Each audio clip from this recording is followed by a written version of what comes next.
Here we have a problem in trigonometry. Let's go over the question. Given that tangent theta equals to 8 over 15 and theta lies in quadrant 3, find the value of sine theta over 2. Okay, using these two information, that is the value of tangent theta, that is 8 over 15, and the second information, theta lies in quadrant 3, we have to evaluate the value of sine theta over 2. Okay, when we look at this stuff, that is sine theta over 2, it's very clear the angle measured theta is divided by 2. So to get the value of the sine theta over 2, we can use the half angle formula of sine, because theta is divided by 2. So the half angle formula for sine is, that is sine theta over 2 is equal to positive or negative square root of 1 negative cosine theta divided by 2. Okay, here to evaluate the value of sine theta over 2, we need the value of cosine theta. Once we get the value of cosine theta, we can plug in it into the formula and we can evaluate the value of sine theta over 2. Okay, to get the value of cosine theta, we have to use the information we have in the question. It is tangent theta equals to 8 over 15 and theta lies in quadrant 3. Okay, now let's sketch the given information in a graph. Okay, let me draw the 4 quadrants. So here I have 0 degree, 90 degree, 180 degree, and 270 degree. So this is first quadrant, and this is second quadrant, and this is third quadrant, and this is fourth quadrant. And also we can consider the ASTC concept. That's nothing but we have A. So that is all trigonometric ratios are positive in the first quadrant, and we have S for second quadrant, that is sine, and its reciprocal cosecant. Only these two trigonometric ratios are positive in the second quadrant. The rest are negative. In the third quadrant, we have T. T means tangent and its reciprocal cotangent. Only these two trigonometric ratios are positive in the third quadrant. The fourth quadrant, we have C. C means cosine and its reciprocal secant are positive in the fourth quadrant. Okay, here the given information clearly says that theta lies in quadrant 3. So the terminal side of the given angle measure in quadrant 3. So the same angle measure can be taken as a reference angle. So reference angle is nothing but the acute angle between the terminal side and the horizontal axis. So here the same angle measure theta, the given angle measure theta can be considered as a reference angle. So we have marked it over here. Okay, now I'm going to draw a perpendicular line from the terminal side to the horizontal axis. So this is perpendicular to horizontal axis. Now I have a right triangle over here.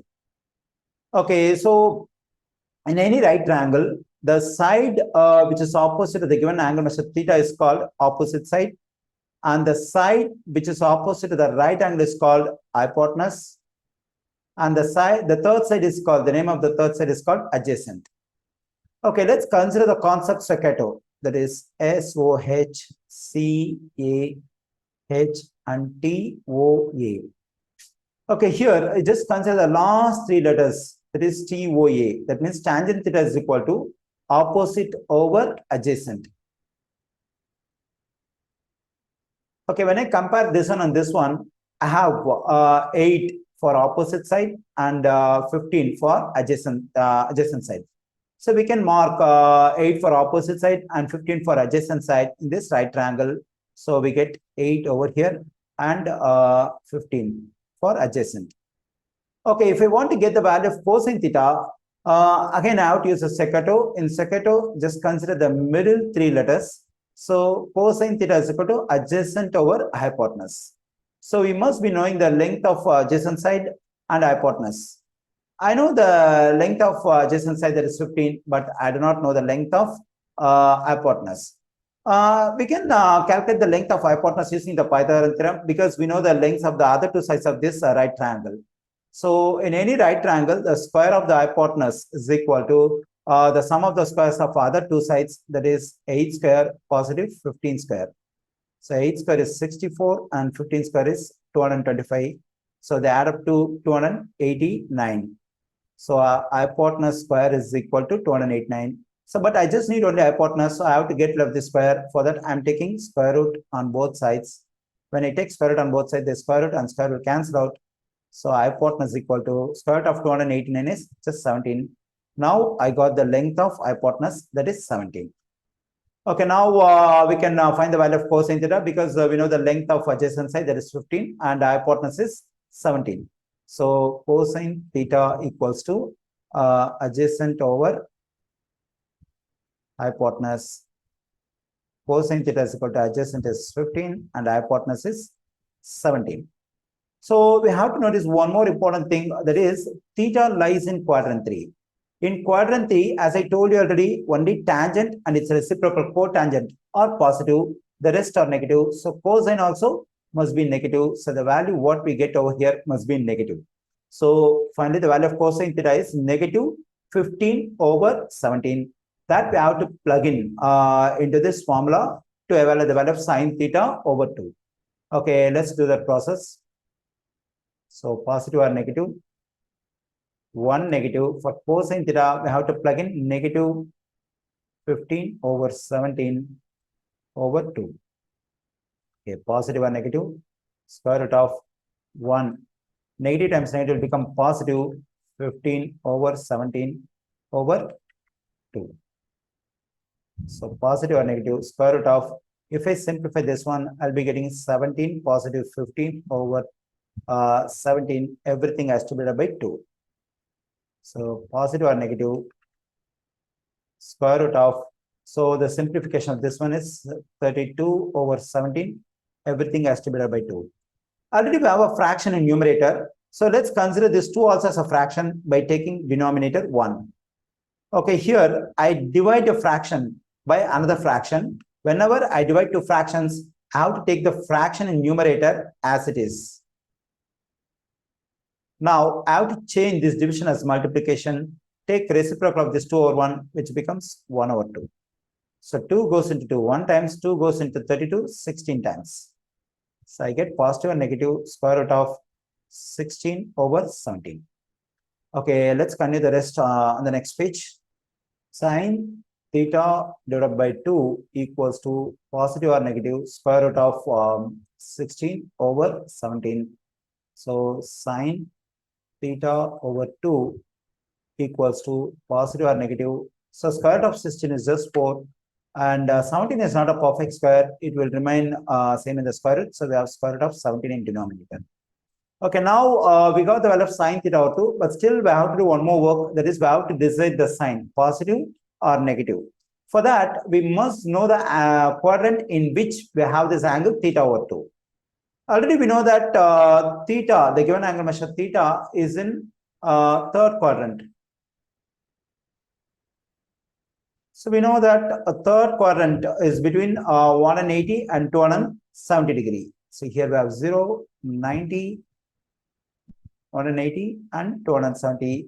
So theta is in third quadrant. So it has to be an angle measure between 180 and 270. We can write this one as an inequality, that is 180 less than theta less than 270. Since theta is in third quadrant, it has to be an angle measure between 180 and 270. But my aim is to find the quadrant in which I have this angle measure theta over 2. For that, I have to divide each value in this inequality by 2. So that I'll be getting theta over 2 in the middle. So I divide this 180 by 2, theta by 2, and 270 by 2. So when I divide this 180 degree angle measure by 2, I get 90 degree less than theta over 2, less than, when I divide this 270 degree by 2, I'll be getting 135 degree. Okay, I have the angle measure theta over 2 between 90 degree and 135 degree. So 90 degree is over here. So 135 is less than 180. So it has to be at somewhere else in the second quadrant. So clearly, theta over 2 is between 90 and 135. So it's in the second quadrant. Okay, so in second quadrant, already we know that this is the first quadrant and second, and this is third, and this is fourth quadrant. Okay, in first quadrant, according to the concept A is to C, all trigonometric ratios are positive. In the second quadrant, sine and its reciprocal cosecant are positive. The third one, tangent and cotangent and its reciprocal cotangent are positive. In the fourth quadrant, cosine and its reciprocal secant are positive. Okay, now the angle measure theta over 2 is in second quadrant between 90 and 135. Since the sine is positive in the second quadrant, So the value of sine for the angle measure theta over 2 must be positive. So we have to take positive sign here. So finally, the value of sine theta over 2 is equal to, so we have to take positive sign because theta over 2 is in second quadrant. In the second quadrant, sine is positive. So positive 4 over square root of 17, or simply we can write 4 over square root of 17.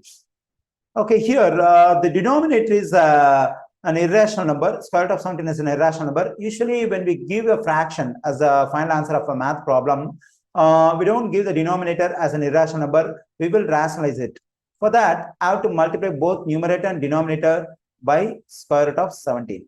So sine theta over 2 is equal to 4 times square root of 17. Square root of 17 times square root of 17 will be just 17. Okay, now I got the value of sine theta over 2. That is positive 4 times square root of 17 over 17.